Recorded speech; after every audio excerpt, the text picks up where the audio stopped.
Shh! I'm on the scrounge for some biscuits. I know they're in here somewhere.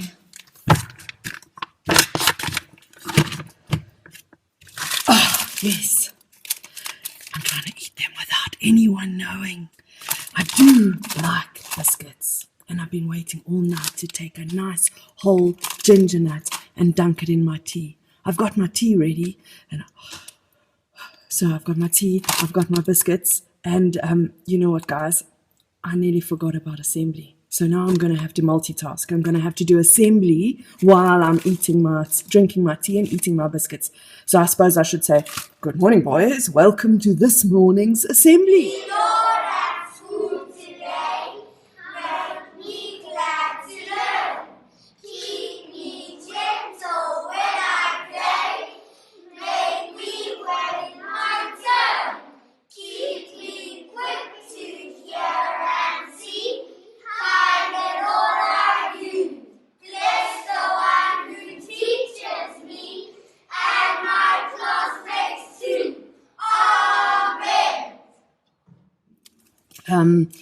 I'm going to eat it while I'm having my tea. And, you know, I've been waiting all night for this. It's been really nice. So I'm just going to open this up here. You know.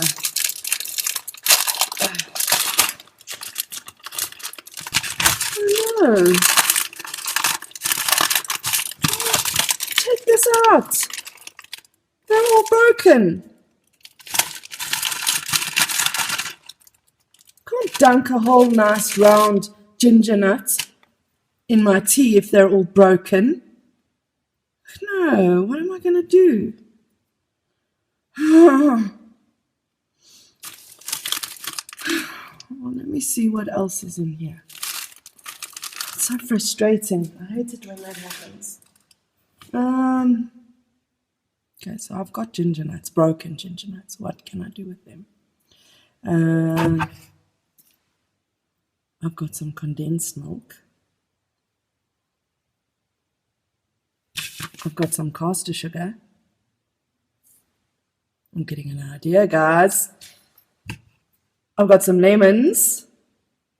And I'm sure I've got some eggs and margarine in the fridge. I can make a lemon meringue pie. What a good idea. That's even better than the ginger nuts dipped in my tea. Oh, cool. Okay, I'm going to get started on that. I'm going to need to take these ginger nuts. I'm going to need to break them further. So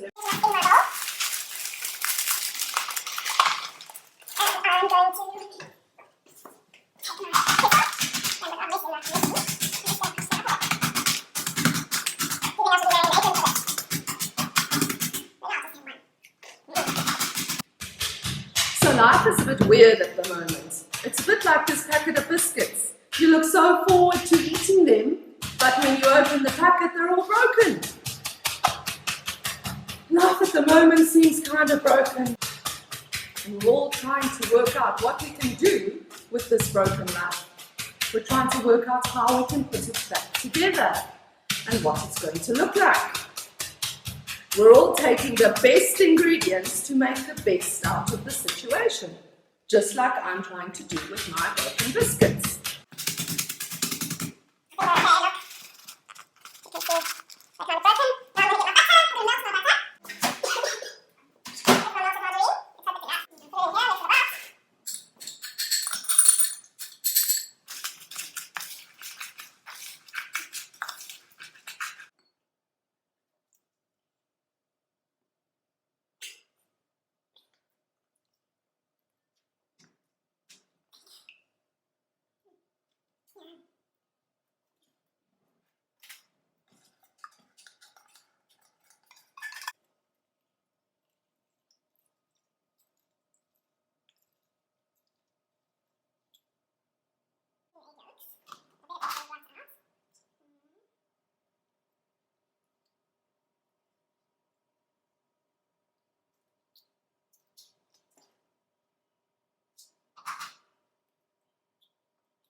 So I've taken the broken biscuits and I've added the melted butter.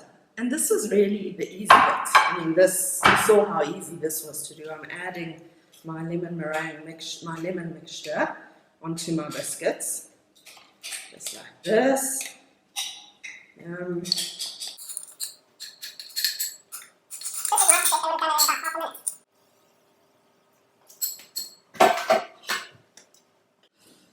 So, as I said, that was the easy bit. There was a lot of hard work that went into breaking the biscuits, but next comes the meringue mixture at the top, and that's just as difficult. We have to whisk and whisk and whisk until the mixture is thick and solid. So to make the meringues, you've got to put some caster sugar in, and you've got to put some egg whites. I'm going to mix those in a minute.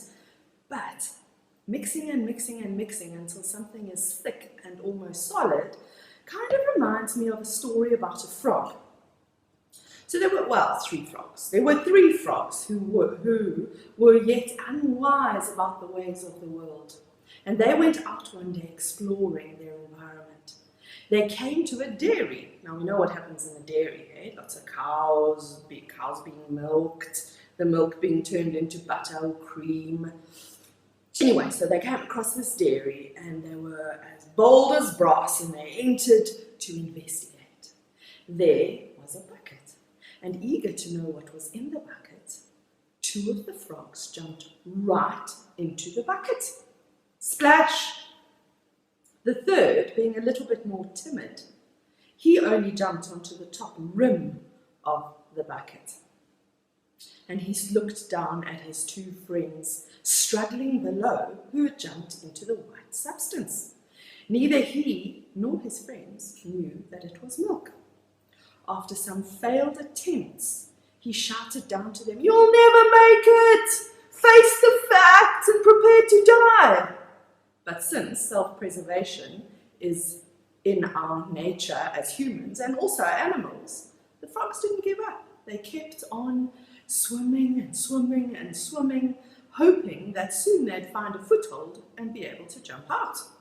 So the guy at the top, he was a bit pessimistic and he's shouting down, "Guys, you'll never make it! Give up now! Life is over! Say goodbye and give up!" And eventually one of the frogs did. He thought, well, if this is the end, I'm just going to relax and I'm going to go off to a better place. And he did. But the other frog, he was like, no, this isn't my time. I know if I keep trying, something will happen.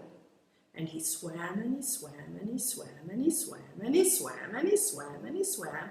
And as he swam, do you know what started to happen? The cream inside the bucket started to get thicker and thicker and thicker and thicker and thicker. And eventually, what he had been hoping for all along, he found a little bit of solid place to put his foot. And we know what that solid thing is, don't we? The cream had been churned into butter. And he stood on that butter and he jumped all the way out. And when he rejoined his friend, the guy who had sat on the rim, he said to his friend, "Thank you so much for the encouragement." That's strange. "Thank you so much for the encouragement. I wouldn't have done it without you. I just kept kicking and trying and I never gave up." So that story is quite meaningful. We're all learning new things and learning to do things differently. And life is tough. We have to learn to adapt and grow. Take the frog. He was optimistic and he kept trying until he succeeded. He did not give up even when the circumstances were dire and hopeless. He showed grit and determination. But there's something confusing about this story and this version of the story, because I've heard other versions of the story. I've heard it where there's just 2 frogs or where there's just 1 frog, but now there have been 3 frogs, and 1 frog sits on the rim and he doesn't get in. And that confused me until I got to the end. And that was, why did the guy who survived thank the other frog for his encouragement? Because he didn't encourage him. He sat there saying, "Give up, give up. It's too difficult. You should give up."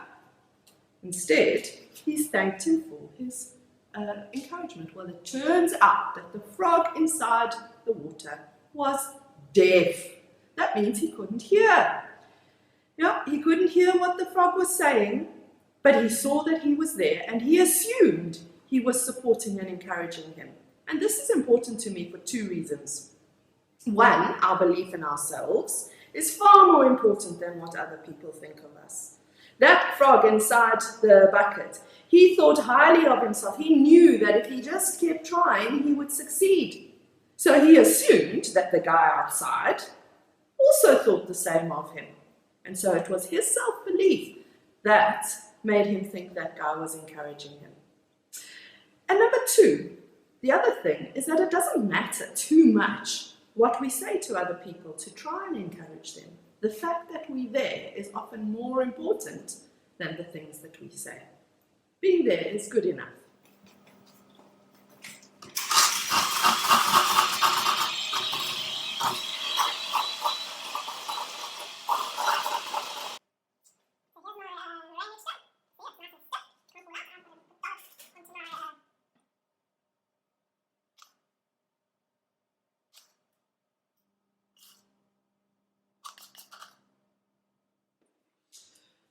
So boys, here is our delicious lemon meringue pie. The pie that we made with broken biscuits, a lot of work, a lot of effort. But boy, am I looking forward to having a piece of this. I wish I could share it with you. If we could learn how to share real things through virtual technology like videos, then of course I'd share it with all of you. But first I just wanted to talk a little bit about a verse in the Bible. It's from Romans chapter 5, and it says this: "We also celebrate in our suffering because we know that suffering produces patience, and patience produces a well-formed character, and a character like that produces hope." Now that's perhaps a bit of a difficult verse to understand, so I'm going to tell you what I think it means. In this tricky time when things are difficult, we don't know what's happening because this has never happened before. It's very difficult to celebrate. But I don't think Paul, who wrote those words, is talking about celebrate like have a party. I think he means finds the good bits. Let them teach us how to grow. And as we look at those good bits and use them to help us grow, we learn to take our time and love the time that we have. And that is patience. And as we discover patience, like I'm being very patient now, waiting to eat this cake, we become people who are positive with strong characters, and that brings life to the world. And as we bring life to the world, we bring hope. Hope shows people that things will be okay. Hope lets people know that we are there for them and that we're in this together, stronger together, like our Springboks. Hope helps us the next time things get difficult because we know there are other people there to help us. Just like our lemon meringue pie, where we took something broken and put in hard work. When all this is finished, we'll be able to laugh and smile together about the things that we've learned and enjoy something new and tasty. Well, hopefully it's going to be tasty because I haven't tasted it yet. Let's finish with a quick prayer. Alex Bernstein will read it for us. And when we get to the end, if you agree with what he said, then say Amen, which means let it happen. Think about the words as Alex is praying, and think about whether those words are something that you want for yourself or for your family, and maybe even the world. God, I thank you for the world, all the beautiful bits that we can enjoy, all the living bits that show life, and the people around us that love us, while the things are all crazy around us. I hope we find the positive things to help us grow and learn, and that we appreciate the important things in life. We can get through difficult things together with perseverance, and keep us all safe. Amen. Let's see who have taken things that perhaps are a little bit broken, things that are perhaps a little bit hard, put in a lot of effort and been rewarded with something brilliant at the end of it. And your teachers have noticed you doing that online and in the classroom. And so today, I am going to let you know who is being awarded with a certificate of recognition. From Bedivere, we have Yotando Moya for his positive attitude and love of learning. We have Trevor Wielden for his lively outlook and being a committed worker. Tulifa Mosikili for his effort in online learning. To Isamia for working with determination and focus at home. And to David Dong for his excellent multiplication skills. Well done to those boys from Bedivere. Next house is Galahad. For trying his best in all he does is Lucanio Madalane. To Tabang Ralabitso for measuring his dinosaur like a pro. To Shriyan Soni for working independently during the project-based learning. To Caden Derman for his enthusiastic approach to all his learning. To Ndiene Mabatuba for improved focus and pace in the classroom. To Aaron Bodasing for his positive approach towards all his online tasks and classes. And to Amiri Dakile for hard work and effort put into his written work. Well done. From Lancelot, the following boys are recognized. Isan Domingo for the effort he put into his online learning. To Ahmed Mohammadi for showing critical thinking skills during class discussion.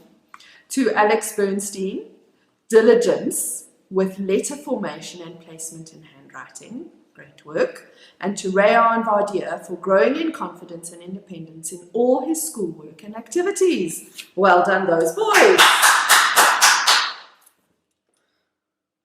Right, from Tristram, let's see who's going to be recognized this week. Liam Erasmus for working hard to follow instructions accurately. Jack Thompson for being an energetic participant and a fun companion.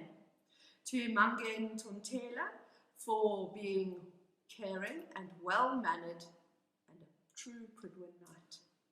To Tivu Chifase for his good effort with spelling independently. And to Tariq Saluje for his wonderful, neat handwriting and positive attitude towards all his tasks. Well done to those Tristram boys and everybody else who put in great effort this week.